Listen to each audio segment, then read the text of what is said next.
Bilisan niyo ng paghahanda dahil padating na nga anak ko. Utos si Don Ramil sa kanyang mga kasambahay. Agad namang nagsikilos ang lahat. Manang Delia, nasaan na naman si Rose? Napatingin naman ang mayordoma na si Celia sa kanyang amo. Baka naman po nakikipagchismisa na naman sa, "Hello! Mabuhay sa lahat!" Matinis ang boses sa sigaw ng isang babae.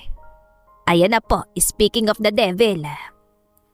Dugtong ni Aling Delia, kaagad na sinalubong ni Don Ramil ang babae. Rose, saan ka galing? Nahanda mo na bang kwarto ng anak ko? Mabilis na tumango si Rose. "Opo, Don Ramil, ready na lahat kahit ako ready na akong makilalang anak-anakan niyo po." Hay nako Rose, ang masasabi ko lang dandahanin mo yung bibig mo mamaya. "Sige po, lalagyan ko to ng sign mamaya." Anong sign? Nakunutan noon ang amo. "Slow down para po dahan-dahan lang." Akmang babatukan na sana ni Don Ramil ang babae nang mabilis itong tumakbo. Hindi niya namalaya ng isang lalaki na makakasalubong dahilan para magkabanggaan ng mga ito. Napakamit naman ang dalaga sa malabatong bisig na lalaki. Napalunok ito na mapansin ang angking kagwapuhan ng binata. "Hala, kukunin na ba ako ni Lord? Ikaw ba yung guardian angel ko?" Stupid. Ani ng binata at binitiwan ng babae dahilan para malaglag ito sa sahig at napadaing ito. "Aray ko! Don Ramil, may magnanakaw po dito!" Sigaw ni Rose at mukhang baliw na tinutok ang walis na nadampot niya sa tabi. Hahampasin niya sana lalaki nang dumating ang amo. Rose, ano ka ba? Anak ko yan. Napatigil naman ang babae. Sana, hinintay mo na lang na sunduin kita, Patrick. Dugtong ni Don Ramil at nilapitan ng binata.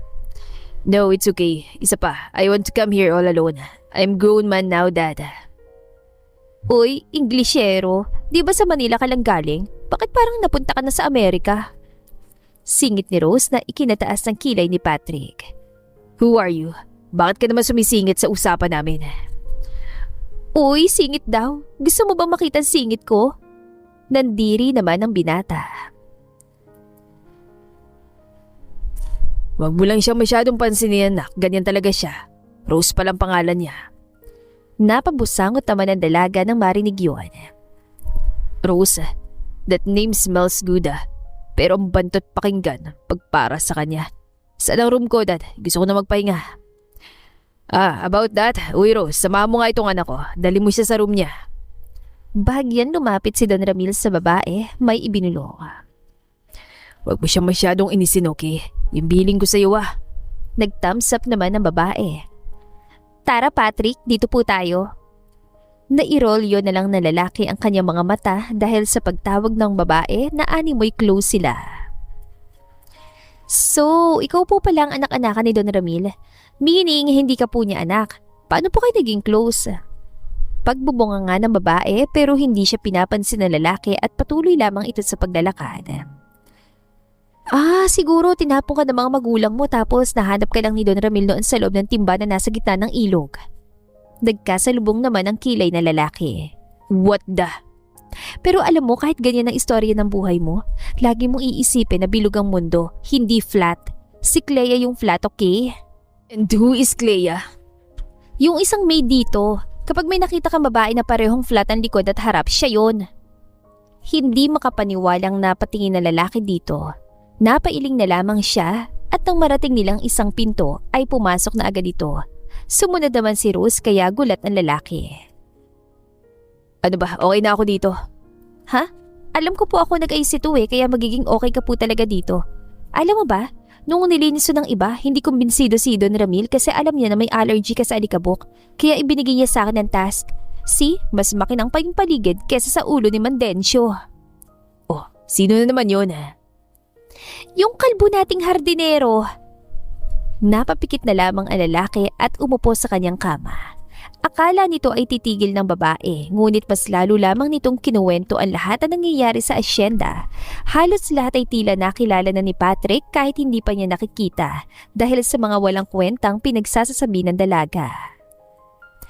Maya-maya ay nakatulog na ang binata, doon na lamang nawala sa kanyang pandinig ang boses si Rose. Kinagabihan, hindi ito kumain sa mansyon pagkusay lumabas ito dahil hindi na niya kakayanin kung sakaling makita ulit niya si Rose. Malalim ng gabi nang makauwi si Patrick. Pagod na pagod ito sa pagdadrive dahil halos 1 oras din ang biyahe bago niya marating ang mga kainan sa probinsya. Habang naglalakad sa kanilang koridor, hindi maalala ng lalaki kung saan ang kanyang kwarto. Hindi niya namalayan kanina dahil sa kadaldala ni Rose, kaya naman kahit hindi sigurado ay pumasok na lang siya kahit sa ang kwarto. Agad itong humiga sa kama. Dala ng antok, hindi niya naalala na hindi ito ang kanyang higaan. Pipikit na sana ito nang biglang may taong lumabas sa CR. At si Rose iyon na hubot-hubad. Agad itong namula at pabalik na pumasok sa CR. Ano ba yan, Patrick? Bakit ka nandito? Hindi ka man lang kumatok o nagsabi na papasok ka dito. May kailangan ka ba sa akin? Pinagdanasaan mo ba ako? Mataas ang boses na ani ng dalaga dahil sa hiya.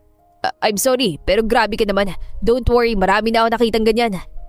Eh di ikaw na po. Siguro malapapaya yung mga tipo mo, no? Yung mapuputi tapos pink yung ano. What the? Wala talagang preno yung bibig mo.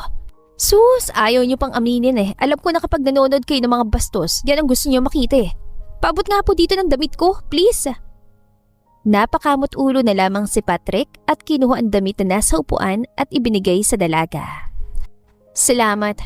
Bakit kasi pumapasok ka nalang bigla sa kwarto ng iba? Eh di nakita niyo pa po sa Twinkle Litter saka Star. Sino-sino naman yung mga yan? Nakakunot ang noon na sabat ni Patrick. Si Twinkle po yung nasa kanan, tapos si Little yung nasa kaliwa. Si Star naman yung nasa baba. Nice to meet you daw po. Hindi na kinaya ni Patrick ang mga pinagsasasabi ng babae, kaya naman lumabas na ito. Kinaumagahan, maagang nagising ang lalaki para mag-jogging sa labas at makakuha ng sariwang hangin. Hindi nito namalayang naglilinas pala si Rose sa hardin. Hindi siya nito nakita kaya pasimpleng lumayo ang lalaki para makaiwas. Maya-maya ay natigilan din ito at napalingon sa dalaga. Kinakausap nito ang mga tanim na animoy may mga buhay sila. Napansin ni Patrick na ugali talaga ng dalaga ang magdaldal kahit saan na animoy wala siyang problema. Dahil palagi itong nakangiti at nagbibiro. Yun din ang buhay na gusto ni Patrick. Sana'y kapareha na lamang siya ni Rose. Umalis na ang lalaki at ipinagpatuloy ang kanyang gagawin. Pagbalik ng mansyon ay handang-handa ng lahat.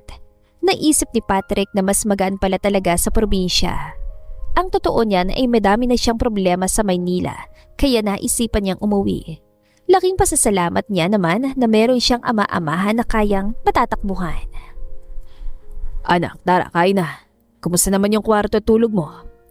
Bunga ni Don Ramil, kaagad naman na umupo si Patrick at sumalo sa kanyang ama. It was good. Everything's fine. Mabuti naman, anak. Hindi ka naman ba kinukulit ni Rose? Agad namang sumulpot si Rose mula sa kung saan. Hindi po, Don Ramil. Yung totoo nga po is close na kami. Mariin na napapikit ang lalaki dahil tila alam na nito ang mangyayari. Close? Talaga? Aba, maayos yan ha. Sabi ko na nga ba't magkakasundo rin kayo? Gano'n na kayo ka-close, Rose? Close na close po, yung tipong para kaming magkapatid. Talaga? Nako, good news yan sa akin.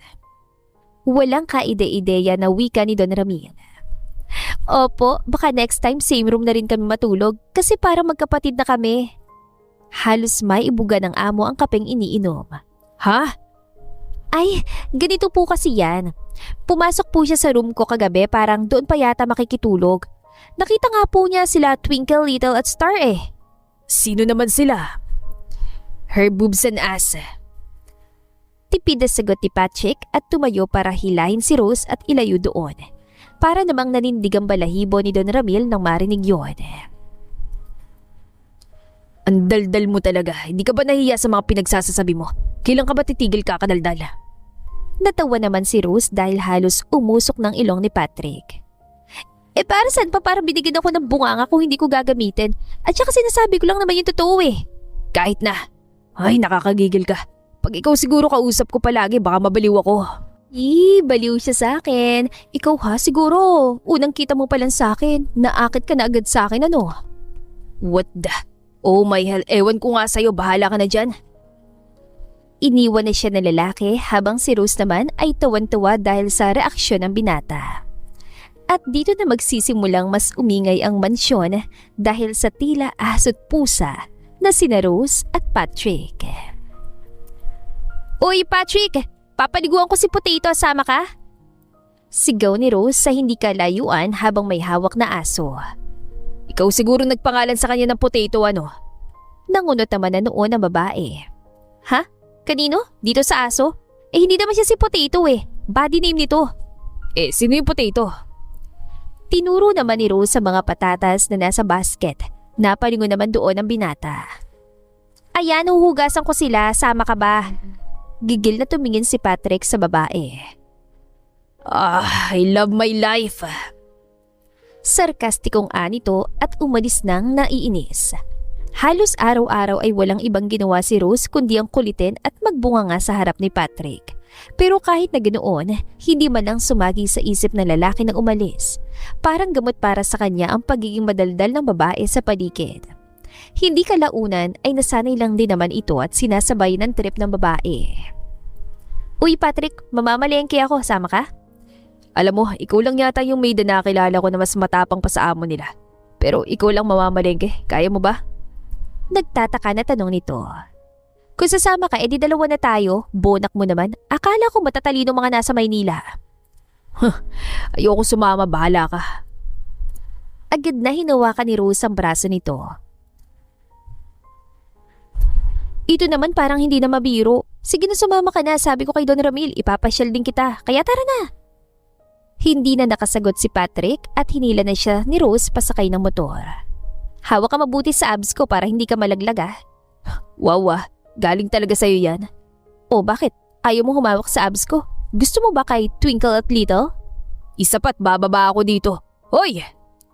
Tawan-tawa naman si Rose nang bigla niyang patakbuhin ng motor dahilan para mapakapit bigla si Patrick hindi sa bewang kundi sa kanyang dibdib.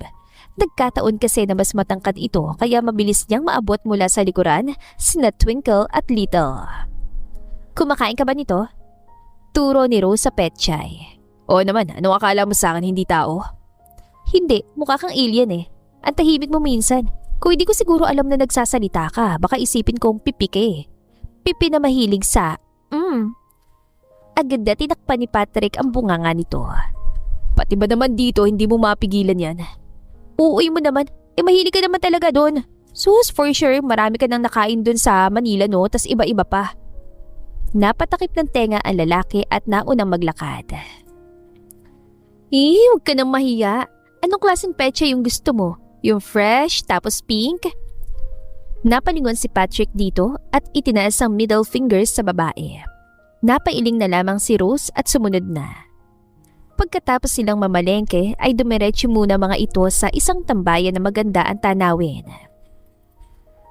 Mag-almusal muna tayo dito, mamaya pa naman yung ibang magigising eh.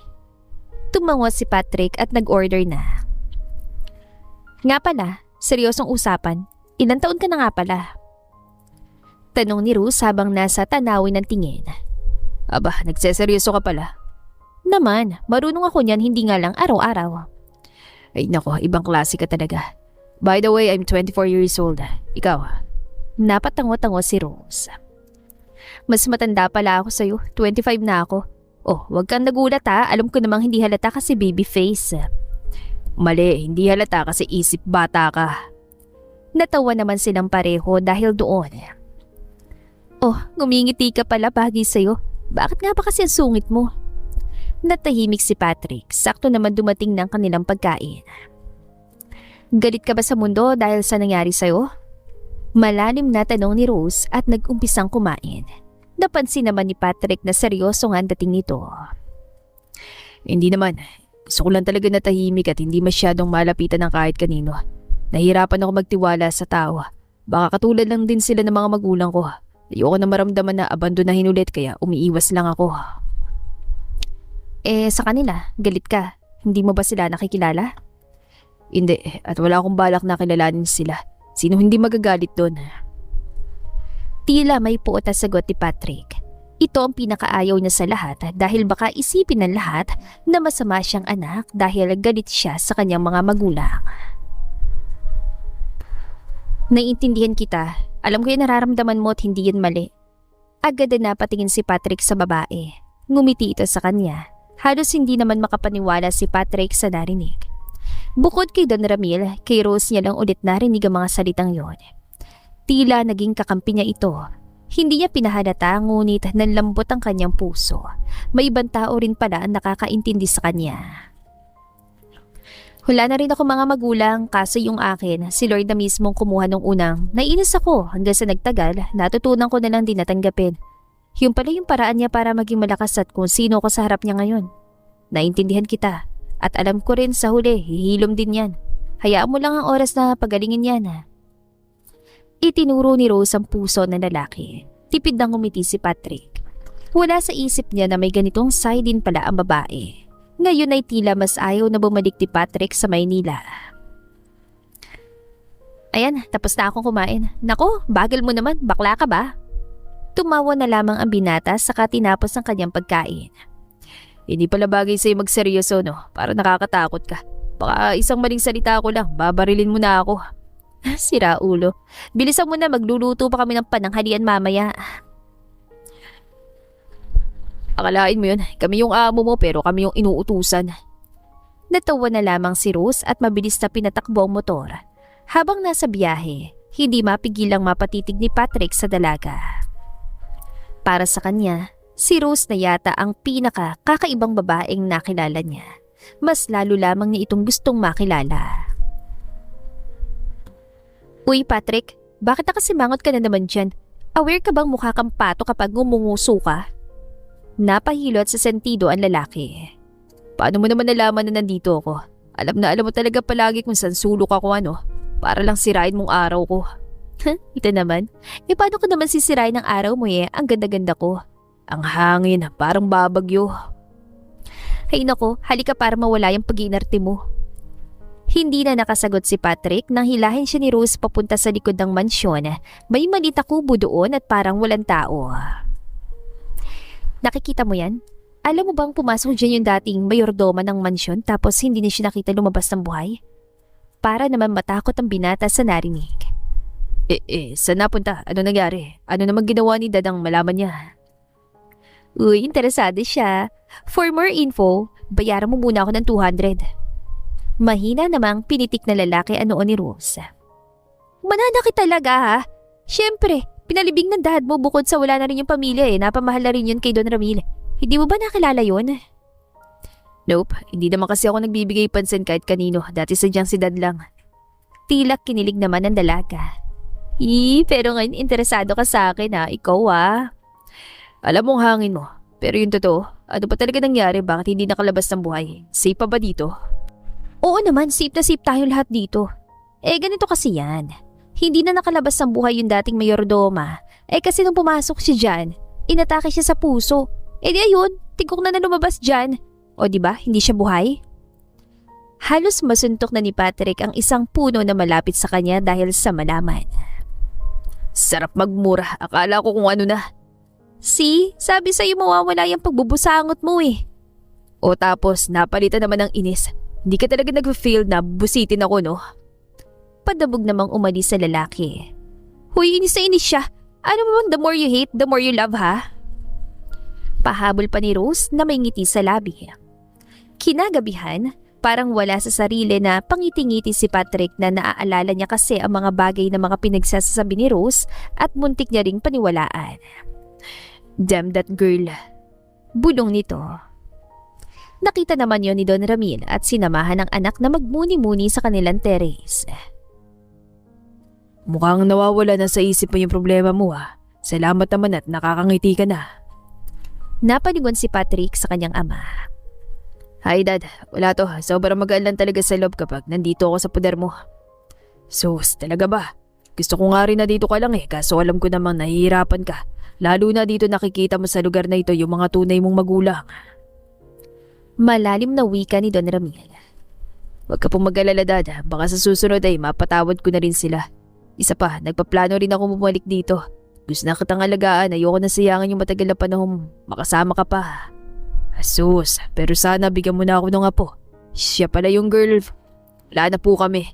At ayoko na po muna pumasok sa ganyang sitwasyon. Lalo na kung hindi rin naman ako kayang intindihin ng magiging partner ko.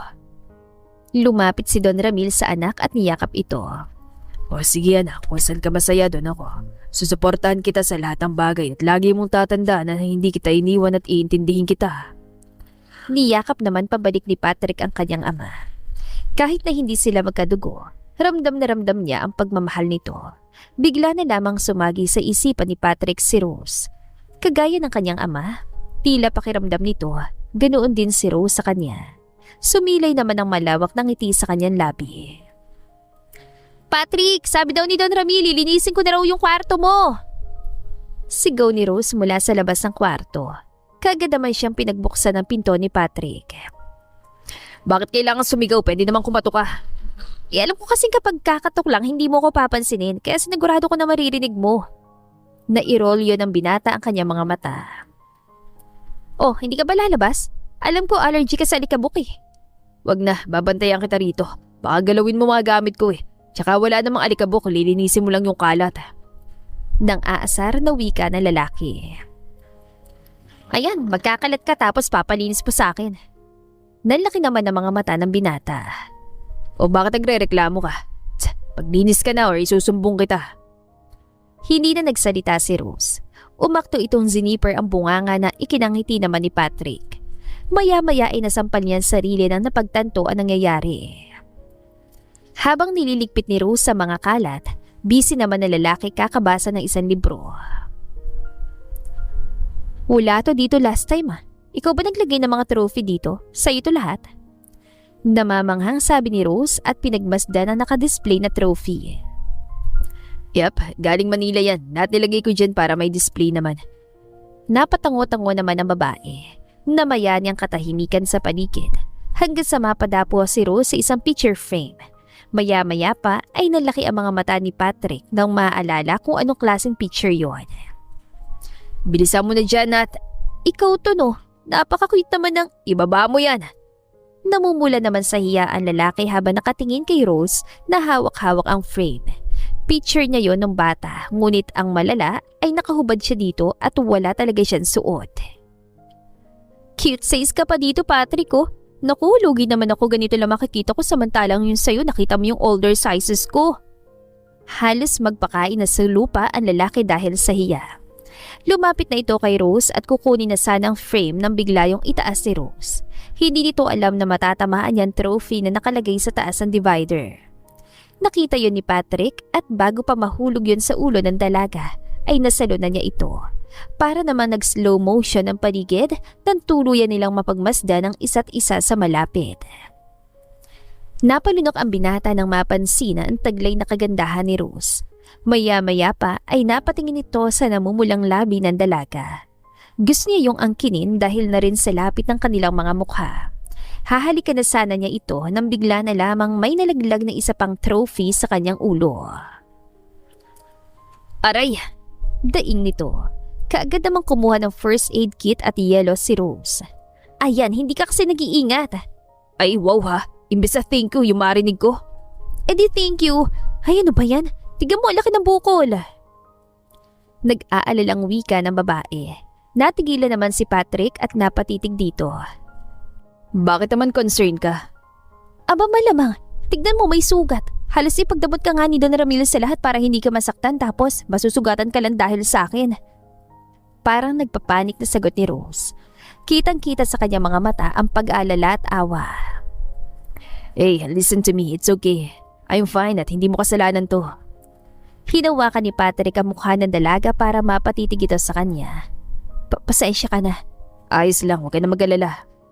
Hindi na nakasagot pa si Rose na dumating si Don Ramil para suriin ang anak. Okay ka lang, Patrick? O dad, malita sugat saka nagawat na rin naman ito ni Rose, don't worry. Sure ka ha? Ulo pa naman yan. Opo, naku ikaw talaga dad.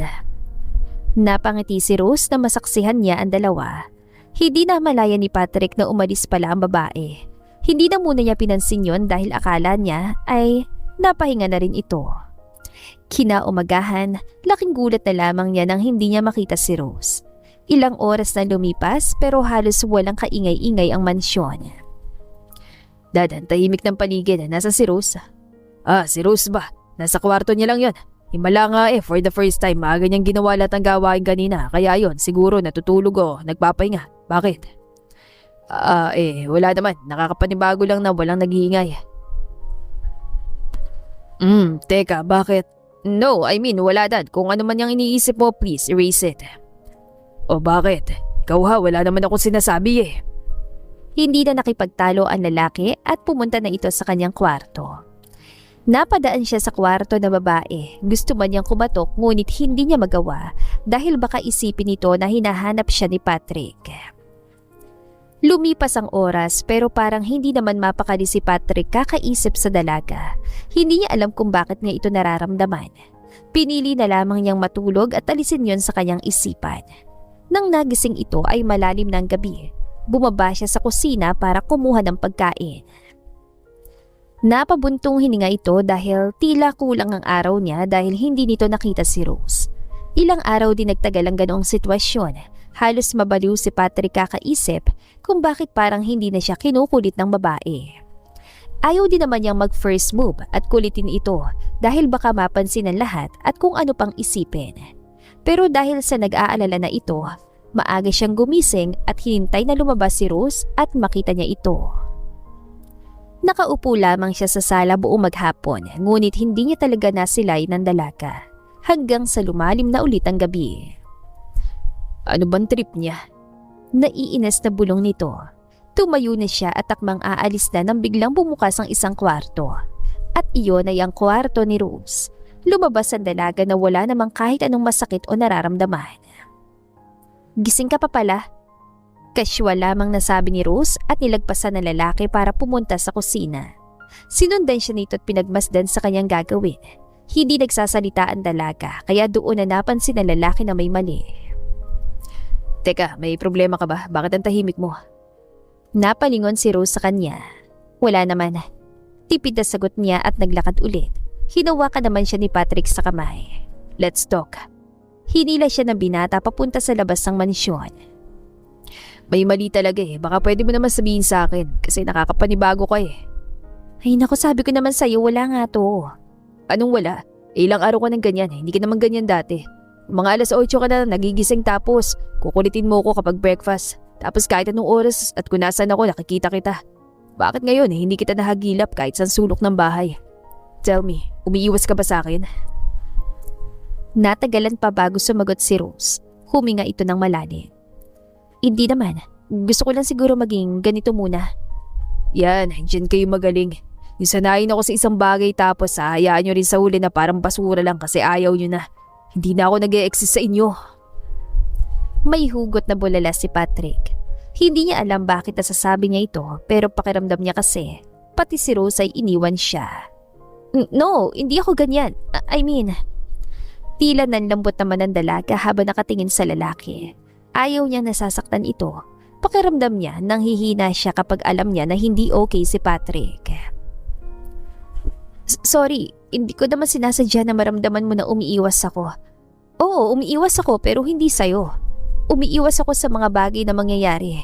Ayoko na mauulit yung nangyari na nasaktan ka dahil sa kakulitan ko. Gusto ko muna lumayo para hindi na maulit yun. Sinsiradong ani Rose. Niyakap naman siya ni Patrick dahil nalaman niya ang dahilan. Sabi ko naman sa'yo, hindi mo kasalanan Huwag mo nang baguhin yung mga pinagagagawa mo para lang sa akin. Di kami sanay na ganyan ka. Di mo kailangan mag-adjust sa akin, okay? Di mo yung kasalanan Di ka makulit. Ngumiti si Rose at niyakap rin ang lalaki. Pareho nilang hindi alam ang kanilang mga nararamdaman tungo sa isa't isa. Ang tanging alam lang ng mga ito ay masaya sila habang kapiling ang isa't isa. Good morning, guys! Masiglang sigaw ni Rose sa loob ng mansyon. Nako, parang namiss ko yan sigaw na yan Sulpot ni Don Ramil. So, namiss niyo po ako? Sabi ko na, Don Ramil, crush niyo ako Pasensya ka na po pero hindi ako pumapatol sa mas matanda sa akin. Napangiwi naman ang amo nito. Kalimutan mo na lang yung sinabi ko. Sagot ni Don Ramil at umalis na sa harap ni Rose. Seems na nagbalik ka na, almusal? Ngumiti naman at tumango si Rose sa aya ni Patrick. Napuno na naman ulit ang mansyon ng ingay at kakulitan ni Rose, pero kahit na ganoon, masaya naman ang lahat dahil sa kanyang mga ginagawa. Oh, Rose, saan punta mo? Gulat naman na palingon ng dalaga nang marinig si Patrick. Himala, parang good mood ka. Pupuntahan ko lang yung mga baka doon, kumuha ko ng gatas. Bakit? Ganun ba? Wala naman. Sagot ni Patrick at nagpapakyut. Ani mo'y may sasabihin ngunit hindi niya mailabas. So, sige na, sumama ka na, alam kong gusto mo eh. Naging malawak ang ngiti na lalaki. Ha? Sino nagsabing gusto ko? Asyumera ka naman. Sabat ito pero mas nauna pang maglakad kay Rose. Dito ba? Tanong ni Patrick dahilan para matawa ang dalaga. Kunwari pa? Oo, diretso lang. Pagkadating ay agad naman nilang ginawa ang trabaho. Tinuruan naman ng dalaga kung paano kumuha ng gatas si Patrick. Ganito pala yun gawin. Bulalas ang binata habang pinipigaan ng baka. Natawa naman si Rose at may kalokohan na naman sa kanyang isip. May naalala ka no? What the? Anong pinagsasasabi mo? Kunwari ka pa. Alam na alam mo kung ano sa feeling yung pumiga no? Mismo? Napairap si Patrick at sumimangot. Ewan ko sa'yo. Gusto mo, pigayin ko si Twinkle saka dito? Lumayo naman ang dalaga. Sira ulo ka? Dahil sa naging reaksyon ni Rose, mas lalo lamang siyang inaasar ni Patrick. What if itry ko yun sa'yo? May gatas kaya yan? Usal na lalaki at dahan-dahang lumapit sa dalaga. Ewan ko sa'yo. Ay! Hindi na malaya ni Rose na sa kakaatras nito, may nakaangat palang pangkalkal ng palay. Muntikan niya itong maapakan. Mabuti na lang ay nahila siya agad ni Patrick. Na out of balance sa mga ito dahilan para matumba sila pareho. Okay ka lang? Hindi makasagot si Rose dahil sa posisyon nilang dalawa. Nakapatong siya sa lalaki at nakayakap ito sa kanya. Doon lamang mas lalong nasilaya ni Rose kung gaano kagwapo at kakisig na klase na lalaki si Patrick. Patrick, ano nangyari dyan? Sulpot ni Don Ramil. Agad na tumayo si Rose at mabilis na aalis sana ng pagtaliko dito ay siya namang pagbangga niya sa isang poste. Dahil doon ay nahilo ito at nawala ng malay. Inalagaan naman siya ni Patrick at hindi pinabayaan. Mas lalo tuloy itong nalito sa kanyang sarili kung bakit kakaiba ang lahat ng iyon para sa kanya. Lumipas ang ilan pang mga araw, mas lalo lamang naging malapit ang dalawa sa isa't isa. Hindi na namalaya ng mga ito na ang simple nilang asaran, kulitan at harutan ay makakabuo ng kanilang mga puso. Ngunit hindi lamang nila ito maamin, lalo pa na dumating ang isang tao na susubok sa kanilang mga nararamdaman. I told you, tapos na tayo at ayoko na sa'yo. Bakit ba hindi mo maintindihan yon? Mataas ang boses na ani Patrick habang may kausap sa cellphone. Hindi na ako babalik, tandaan mo yan. Huling sinabi nito at ibinaba ang tawag. Napaupo ito sa terrace at napasabunot ang buhok. Okay ka lang? Tila naging malambot naman ang kanyang puso nang marinig ang tinig ni Rose. Nandyan ka pala. Oo naman, okay lang ako. Sus, alam ko namang hindi sinabi mo lang yan para hindi na ako magtanong. Kapiyo? Salamat. Umupo rin naman si Rose sa tabi ng lalaki at gumiti sa kanya. So, tama ako. Dali, sabihin mo sa akin ano nangyari. Ikaw naman ang magdaldal ngayon. Ayaw na sana ni Patrick pag-usapan yon, ngunit pakiramdam niya ay kailangan niyang sabihin yon para naman wala siyang itinatago kay Rose. It's my ex-girlfriend. Tumawag siya para makipagbalikan. Para namang natameme ang dalaga na marinig yon. May kung anong kirot sa kanyang puso pero hindi niya ito pinahalata. So, nagkabalikan na ba kayo? Stay strong. No, I mean, hindi at ayoko nang bumalik sa kanya. Ayoko nang maranasan ulit yung naranasan ko nun sa mga magulang ko. Hindi niya ako kayang intindihin at mahalin kagaya ng pagmamahal ko sa kanya. Mas pipiliin ko na lang na lumayo sa kanya. Para namang nawala ang kirot sa puso ni Rose at napalitan nito ng saya. Yan din ba yung reason bakit umuwi ka dito? Oo, gusto ko siyang kalimutan at alisin sa buhay ko. Kaya hindi na ako babalik sa kanya. Good for you. Tama yan, dapat alam mo kung ano yung worth mo. Hindi ko man alam kung anong kwento nyo pero ramdam ko yung nararamdaman mo. Hindi porket ikaw yung lalaki, ikaw na yung palaging mag-iintindi. Hayaan mo na kung kayo naman talaga, hindi niya kailangang ipilit. Napangiti sila pareho sa isa't isa. Animoy nagkakaintindihan ng mga ito. Salamat, normal ka rin pala. Dahil dyan, friends na tayo. Bakit? Tingin mo ba sa akin abnormal? Baliw. Tawang-tawa naman ang mga ito dahil sa kanilang pinagsasasabi. Hindi man lamang namalayan ng dalawa ang paglalim ng gabi. Para sa kanila ay hindi tumatakbong oras kapag magkasama sila. Kinabukasan, normal namang nag-umpisa ang kanilang araw. Patuloy pa rin ang asara ng dalawa na para bang sila lang ang tao sa manisyon. Hindi alam ng mga ito na ngayong araw pala magsisimulang subukin ang kanilang mga damdamin. Habang nagdidilig ng halaman sa hardin si Rose, may bigla na lamang umago ng kanyang etansyon. Hey miss, is this the house of Don Ramil? Maarating tanong ng maladyosa na babae. Opo, bakit po? Bago ka dito may kailangan ka kay Don Ramil? Actually, hindi siyang kailangan ko eh. Can you open the gate for me? Oo nga pala, pasensya na po. Usal ni Rose habang binubuksan ang gate. Kaagad namang pumasok ang babae. At saka wag mo na rin akong pinopo, halata namang mas matanda ka sa akin. Tumaas naman ang isang kilay ni Rose. Sa isip nito ay gusto niyang pisilin ang nguso ng babae at pitikin ito. Ngunit mas pinili na lamang niyang kumalma. Ano po ba kasi talagang pinunta niyo rito sa bahay ni Don Ramil? Hindi po kasi kami dapat basta-bastang nagpapapasok ng hindi namin kilala. Lumapit ang babae kay Rose at tinignan ito mula ulo hanggang paa. Huwag kang mag-alala, maid. Hindi ka mapapagalitan dahil pinapasok mo ko. His son knows me. Bye. Tuloy-tuloy na naglakad ang babae papasok. Animoy siya nagmamay-ari ng asyenda. Napaisip naman si Rose kung sino ito at kaano-ano siya ni Patrick. Matsiga naman nag-aantay ang babae sa sala. Habang si Rose naman ay nakamasid lang sa kanya sa paligid. Hindi ito nagpapakita dahil baka kung saan pa mapunta ang usapan nila. Sino kaya to? Ang ganda niya naman para maging magnanakaw. Hindi rin naman pwedeng pinsan to ni Patrick hindi nga nakilala mga magulang niya, pinsan pa. O baka naman chicks to ni Don Ramil. Bulalas ni Rose habang nag-iisip ng malalim. Maya-maya pa ay dumating na si Patrick. Gulat ito na makita ang babae. Pero mas nagulat si Rose sa susunod na mangyayari. What are you do? Agad na hinalikan ng babae si Patrick kaya hindi na nito natapos ang sasabihin. Tumagal yun ng ilang segundo dahilan para kumirot ang puso ni Rose. I miss you, kaya kita pinuntahan. Please mag-usap na tayo. Malambing na wika ng babae. Doon lang napagtanto ni Rose kung sino ito. Nang masagot ang kanyang katanungan, doon na lamang siya dahan-dahang umalis. Hindi nito namalayang tumutulo na pala ang kanyang luha. Tumakbo ito papunta sa kanyang kwarto at maghapon nagbukmok. Hindi niya maintindihan ng sarili kung bakit siya nagkakaganito, pero alam niyang iba na ang nararamdaman niya para kay Patrick. Maghahapunan na nang maisipan lumabas si Rose.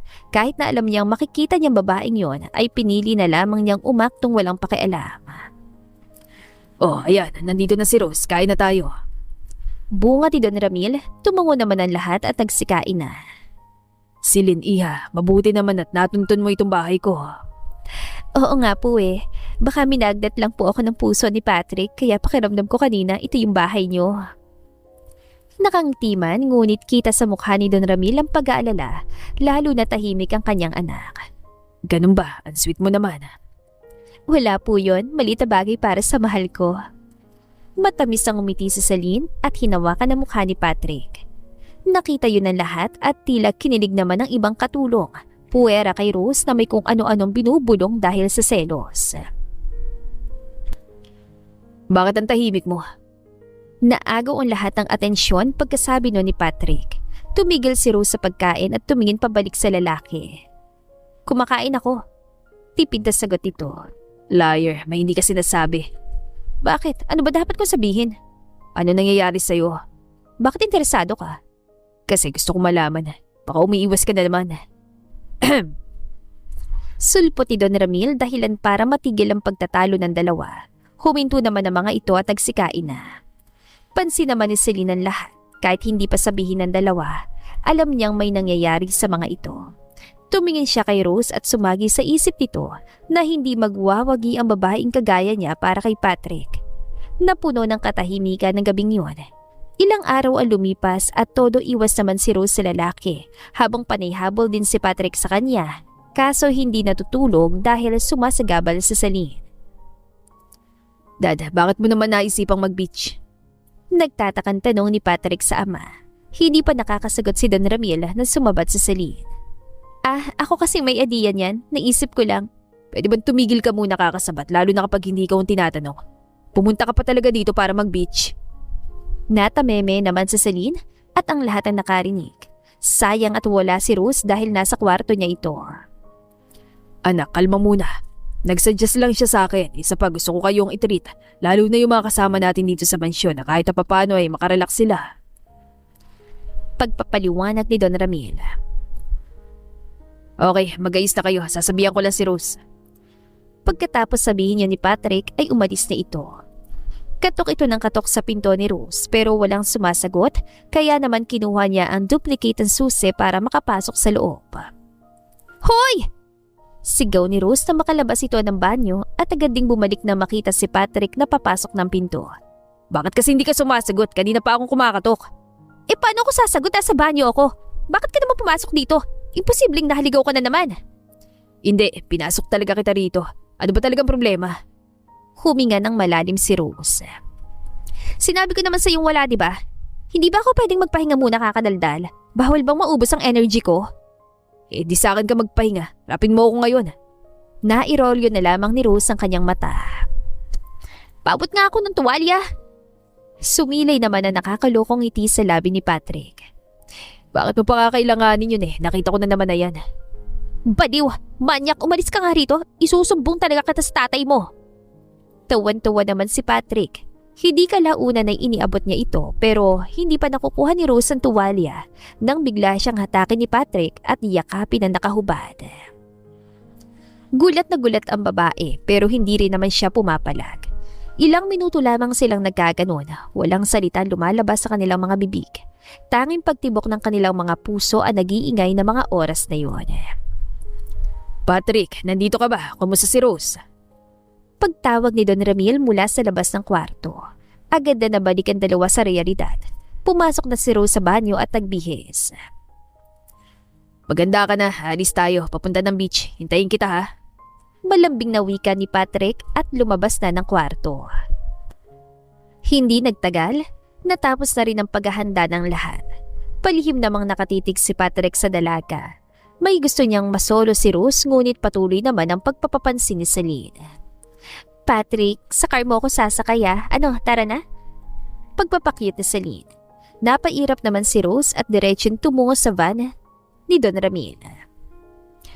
Rose, dito ka sa akin. Naagaw ang atensyon ng lahat nang sabihin yon ni Patrick. Dito ka sa car ko since puno na yun sa van. Halika.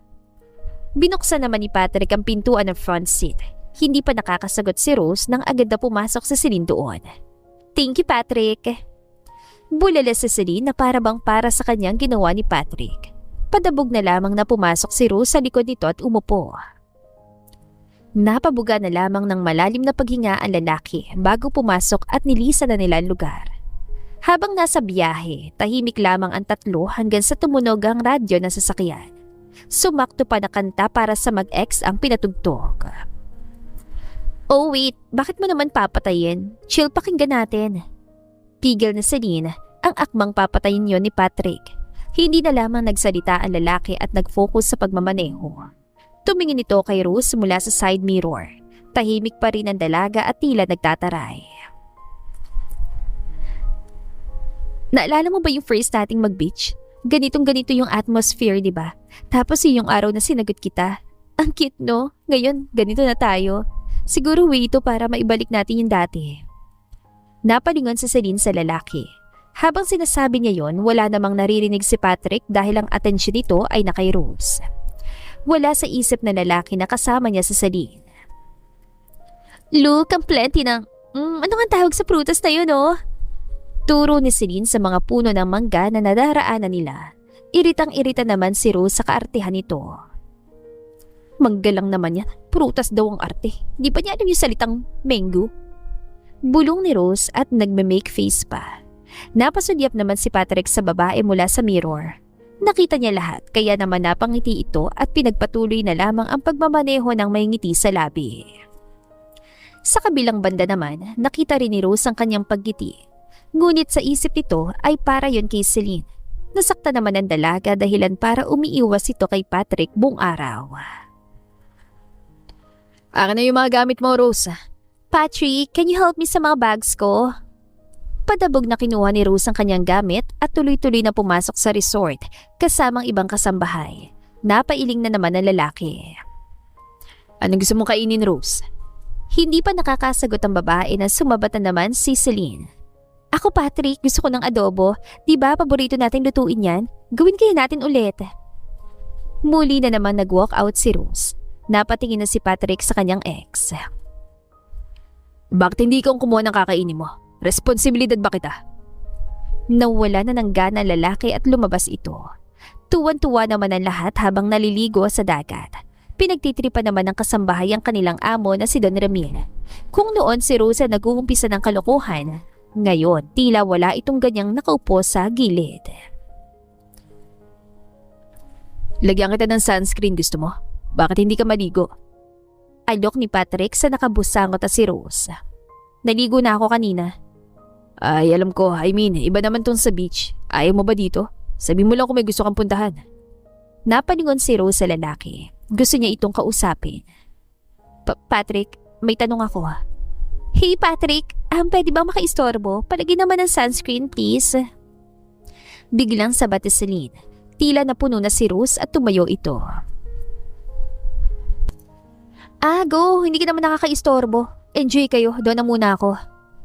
Mabilis na naglakad papalayo si Rose. Susundan na sana siya ni Patrick nang pigilan ito ni Celine. Palagay ako, please. Pagpapakyot nito pero inis na si Patrick.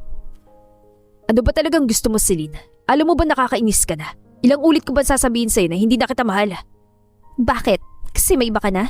Kaya siguro ayaw mo sabihin sa akin at ipaalam kung nasaan ka dahil may bago ka na. Wow, coming from you. Sa pagkakatanda ko bago ko umuwi, ikaw ang umayaw sa akin kasi Kasi dahil sa ex mo hanggang ngayon mahal mo pa rin. Hindi mo inintindi yung naramdaman ko bago mo siya landing ka. Celine, ikaw yung nag-ambado na sa akin kaya ako umalis. Kaya bakit hahabol-habulin mo ako ngayon Kasi mahal kita. Na-realize ko na ikaw yung mahal ko. Mapait na natawa si Patrick. Hindi yan pagmamahal, Celine. Alam kong hindi ka na naman yan natrato ng tama kaya sa akin ka na naman ulit tatakbo. Kapagod maging option mo. Yung tipo ako yung boyfriend mo pero iba yung attention ang gusto mo. Naghahabol ka kasi. Kasi ako yung nakakaintindi sa'yo pero hindi mo ko mahal. Tuluyang naluha. Hindi na ito nakasagot pa. Sana hayaan mo na ako. Oo, iba ng mahal ko, Celine. Hindi na ikaw. Matagal-tagal ako nagtiis sa'yo, nagbigay ng chance pero anong ginawa mo? Paulit-ulit mo rin akong inubos. Please, umalis ka na sa buhay ko. Huling sinabi ni Patrick bago umalis sa harap ng babae. Kaagad na tumalikod sa Celine dahil baka makita ito ng ibang tao at mapahiya siya. Dahil sa sinabi ni Patrick, natauhan din sa Celine. Inayos ito ang kanyang mga gamit at kusang umalis. Hindi na ito nagsabi para hindi na makakuha ng atensyon. Habang si Patrick naman ay todong paghahanap kung nasan si Rose. Hapon na magsama-sama lahat sa loob ng bahay na kanilang nirentahan. Ito na yung pinakahinihintay natin lahat Inuman at kantahan na. Masiglang sabi ni Don Ramil. Nilibot ni Patrick ang tingin sa paligid. Doon na lamang siya nakahinga ng maluwag nang makita si Rose sa gilid na kumakain. Anak, parang hindi ko na yata nakita si Selena. Hindi ba siya kakain? Lahat ay napalingon sa lalaki. Hindi ko alam, Dad. Just don't ask me. Hanapin mo kay anak. Baka naman nawala na ng hindi natin alam. For sure, may natitira ka pa diyang pagmamahal para sa kanya. Natatakot ka lang. Natigilan si Patrick sa narinig. Parang ayaw niyang marinig ang salitang yon, ngunit dahil galing sa kanyang ama, ay hindi niya magawang mainis. Hayaan mo na, Dad. Umalis na yun kanina pa. Tanging sagot ni Patrick at nilingon si Rose ngunit nawala na naman ito. Kaagad niyang nilibot ang bahay ngunit ang mapansing wala si Rose ay lumabas ito. Kinabahan naman siya na napagtantong madilim na ang paligid.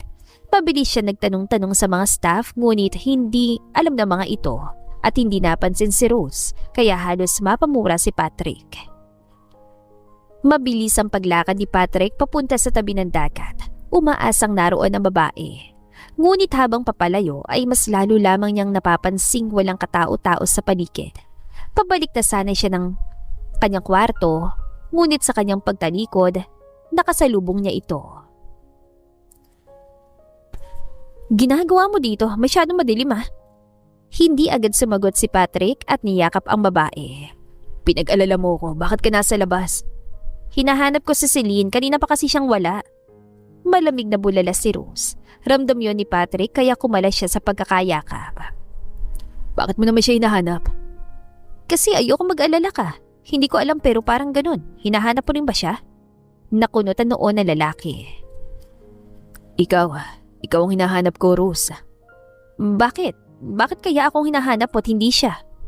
Hindi nakasagot si Patrick. Napalunok ito. Napailing si Rose at tumango. Hindi ko alam, Patrick. Pero kung mahal mo siya, sana siya yung hinahanap mo. Hindi rin kita maintindihan eh. Minsan may pagkakataon na pakiramdam ko gusto mo ko, minsan naman hindi. Alam mo kung gusto mong makipagbalikan sa kanya, pwede mang lumayo na lang tayo sa isa't isa. Kasi nakakapagod manghula eh. Hindi ko siya hinahanap kasi hindi ko siya mahal. Wala na akong nararamdaman sa kanya. Pero napangiti ka na magkwento siya tungkol sa inyong dalawa. Teka, ito pa yung dahilan kung bakit parang ayaw mo akong pansinin. Dahil dyan gusto mo akong layuan kasi akala mo mahal ko pa si Celine. Bakit? Bakit kailangan mo lumayo? Umiling si Rose at tumalikod ngunit muli siyang pinaharap ni Patrick. Ano ba? Anong ano ba? Sagutin mo ko, Rose. Bakit ka ba nagkakaganyan kasi kahit ako litong-lito na? Wala, bitawan mo ko. No, ayoko mawala ka kaya hindi kita bibitawan. Ayoko lumayo ka sa akin. Talaga? Nasasabi mo yan kasi hindi naman ikaw yung nasasaktan eh. Kaya ang dali-dali lang sa'yo, huwag akong palayuin. Nasasaktan ka kasi? Kasi, mahal kita. Yun yung reason, Patrick. Kaya kung makikipagbalikan ka sa kanya, layuan na lang natin ang isa't isa. Eh bakit ba dapat pa akong lumayo kung mahal rin naman kita? Parehong nagulat ang isa't isa sa kanilang mga narinig. Ilang minuto ring namayani ang katahimikan sa paligid. Nabasag lamang ito na magsalita ulit si Patrick. Hindi na si Celine ang mahal ko, Rose. Patagal ko na siyang hindi mahal. Mas lalo ko lang napatunayan yun na makilala kita. Ikaw nang minamahal ko, Rose. Hindi ko alam kailan at paano kasi nung una naiinis naman ako sa'yo. Pero na makilala kita, alam kong nagbago ng buhay ko.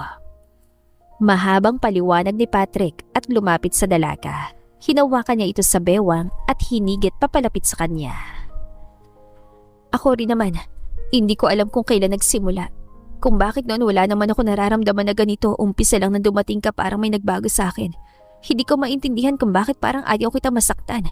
Kaya ko nasabi na hinahanap ko si Celine kasi baka pag nawala siya masaktan ka.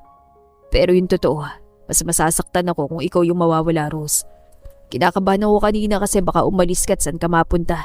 Ikaw lang yung tanging taong ayoko mawala ng ganito bukod kay Dad. Kaya alam na alam ko mahal na mahal kita. Mahal din kita, Patrick. Ewan ko ba naiinis ako kasi akala ko ayaw mo sa akin na wala talaga tayong chance. Hindi ako makapaniwala ngayon. Pakiramdam ko nananaginip ako. Hinawakan ni Patrick ang magkabilang pisngi ni Rose at inilapit ang kanilang mukha. Hindi ka nananaginip, Rose. Totoo lahat ng ito at papatunayan ko yan sa'yo. Dahan-dahang pinagdikit ni Patrick ang kanilang mga labi. Nagtagal yun ng ilang segundo bago nila tinignan ang isa't isa. Tingin na parang kulang ang halik na yon. Be mine, Rose. Huling sinabi ni Patrick at muling inangkin ang labi ni Rose. Sa pagkakataong yon ay naging mapusok ito. Napayakap ang babae kay Patrick at hindi nila namalayang nasa isang kwarto na sila. Hindi napansin ng iba dahil may mga tama na rin ito ng alak. Halos walang kaalam-alaman lahat na may nangyayari na palang kakaiba sa dalawa. Kinabukasan, naunang nagising si Patrick. Malawak ang ngiti nito nang masilayan si Rose sa kanyang tabi. Mahimbing at malanghel na natutulog. Inayos niya ang buhok na nakaharang sa mukha ng kanyang minamahal. Maya-maya pa ay napamulat ito ng mata. Good morning. Malambing na sabi ni Patrick at binigyan ng matamis na halik si Rose. Good morning. Teka, totoo ba to? Natawa naman ang lalaki. Hindi pa ba sapat yung pinaramdam ko sa'yo para masabing totoo ito? Sira ulo ka talaga. Ay nako, ibig sabihin ba nito, ganito tayo? Pinagdikit ni Rose ang kanyang dalawang daliri. Tumango si Patrick at ginaya yon. Oo, ganito na tayo. Girlfriend na kita, pwede ba yun? Tumango rin si Rose. In fairness, napatunayan mo talaga kagabi na hindi pa naginip ang lahat. Talaga ba? Rate mo nga kung gaano ako kagaling. Napaisip naman si Rose bago binalik ang tingin sa lalaki. 100. Sobra. Napakagatlabi naman si Patrick. Parang gusto ko tuloy umulit. Kaagad na lumayo si Rose at umupo. Ewan ko sa'yo, ang sakit na nga sa ibaba ko eh. Makakalakad pa kaya ako nito? Siyempre naman, halika, mag-exercise muna tayo saglit para masanay ang paa mo. Mapang-akit na wika ni Patrick at dahan-dahang hinalikan si Rose at ginawa ang gusto nilang gawin. Dahan-dahan naman ang paglakad ni Rose papunta sa kotse ni Patrick. Habang ang lalaki naman ay may lokong ngiti sa labi. Oh, ready na ba kayong umuwi? Hayaan nyo next time, babalik tayo rito. Bulala si Don Ramil at inayos ng kanilang van. Ay, babalik talaga ako dito, Dad. Ang ganda kasi ng memories ko dito. Sabat naman ni Patrick at napatitig kay Rose na dahan-dahang naglalakad papalapit sa kanila. Oh, Rose, ano nangyari sa'yo? Wala po, Don Ramil. Natusok lang ako. I mean, yung paa ko. Nakunot naman na noon ang amo. Natusok? Saan banda? Nagamot mo na ba? Nagamot ko na yan, Dad. Don't worry. Malokong wika ng binata. Lumapit ito kay Rose at bigla siyang binuhat. Baka kasi bukas ulit tayo makauwi dahil sa lakad mo. Tugtong nito at pinasok si Rose sa front seat. Dad, mauna na kayong umuwi. May pupuntahan na muna kami ni Rose. Saan? Hindi na ituloy ni Don Ramil ang sasabihin nang mabilisan nilisan ni Patrick ang lugar. Napailing na lamang ang ama nito at tila'y nalilinawan na sa dalawa. Hindi naman dito yung daan pa uwi Sino ba nagsabing iuwi na kita? Magde-date tayo. Matagal ko na gusto makasama ka lumabas. Ha? Ginagawa naman natin yan Pero gusto ko yung girlfriend na kita. Kaya ibang-iba talaga. Kumindat si Patrick sa dalaga na ikinamulan naman ito.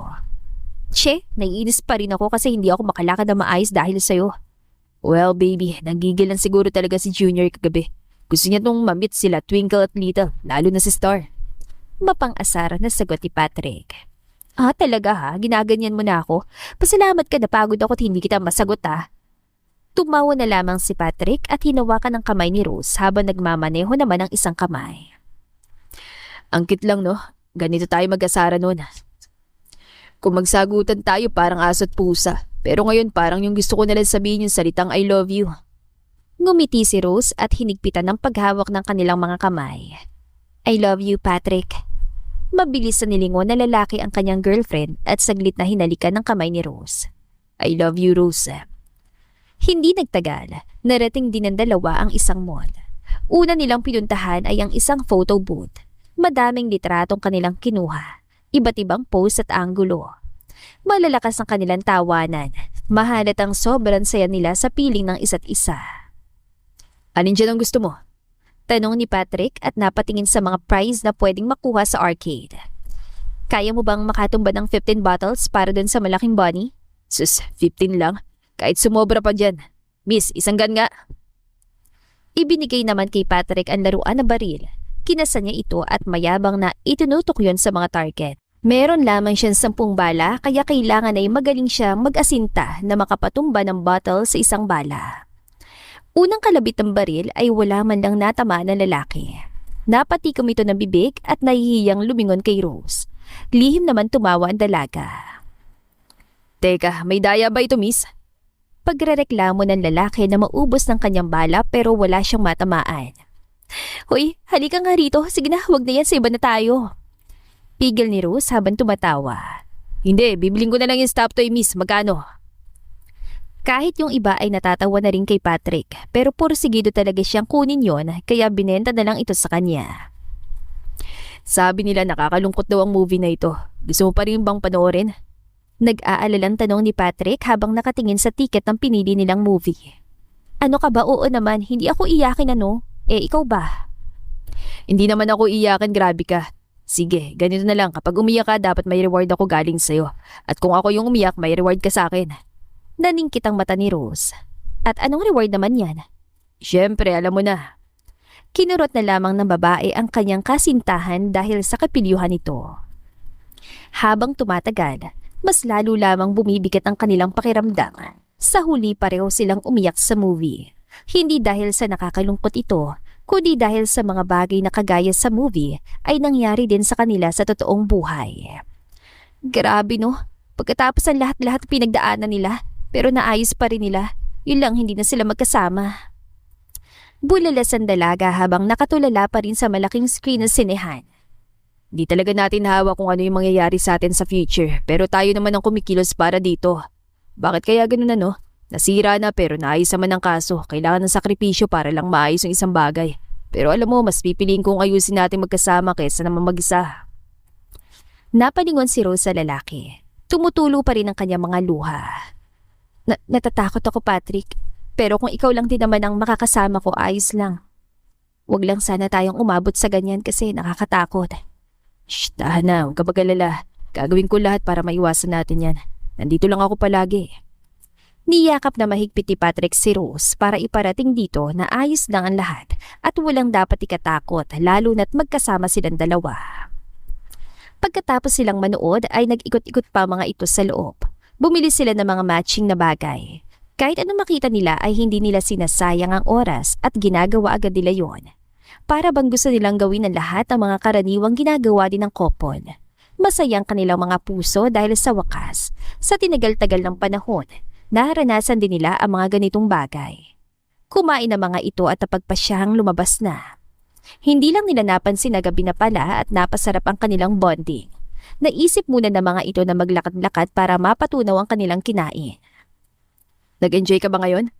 Tanong ni Patrick habang naglalakad ang mga ito sa maliit na park sa labas ng mall. Oo naman sobra, lalo nakasama pa kita. Alam mo, ikaw yung kauna-unahang ibinigay sa akin ng mundo pagkatapos akong maulila. Ang unang taong sana panghabang buhay ko na makakasama. Huminto ang mga ito sa paglalakad at pinagmasdan ng mga ilaw sa paligid.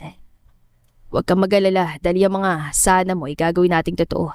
Pangako mo sa akin na hindi mo ko iiwan at kahit anong nangyari kakapit ka sa akin. Kakayanin natin to, Rose. Yun ang gagawin natin. Tumango ang dalaga at ngumiti ng malawak. Niyakap nilang isa't isa at sinulit ang oras na yon. Marahil hindi man naging maganda ang nangyari sa kanilang unang pagkikita. Nagiba naman ito ng tuluyan na nilang makilalang isa't isa. Sino mag-aakala na mahuhulog sila sa pamamagitan ng kanilang pag-aasar sa isa't isa? Siguro nga ibang-ibang gumalaw ang mundo, lalo kapag nasa tamang oras na. Pagtatagpuin kayo ng taong para talaga sa inyo.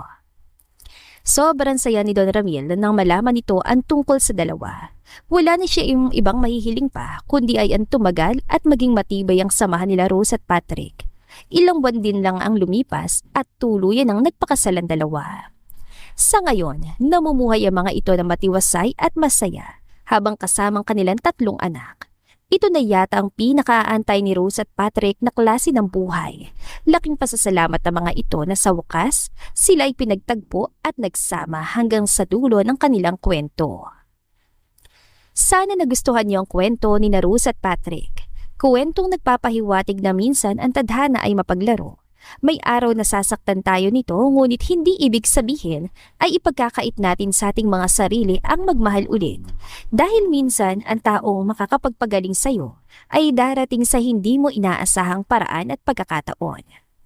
At dito na po nagtatapos ang kwento para sa araw na ito. Maraming salamat po sa pakikinig. To God be the highest glory. Hanggang sa muli. Paalam!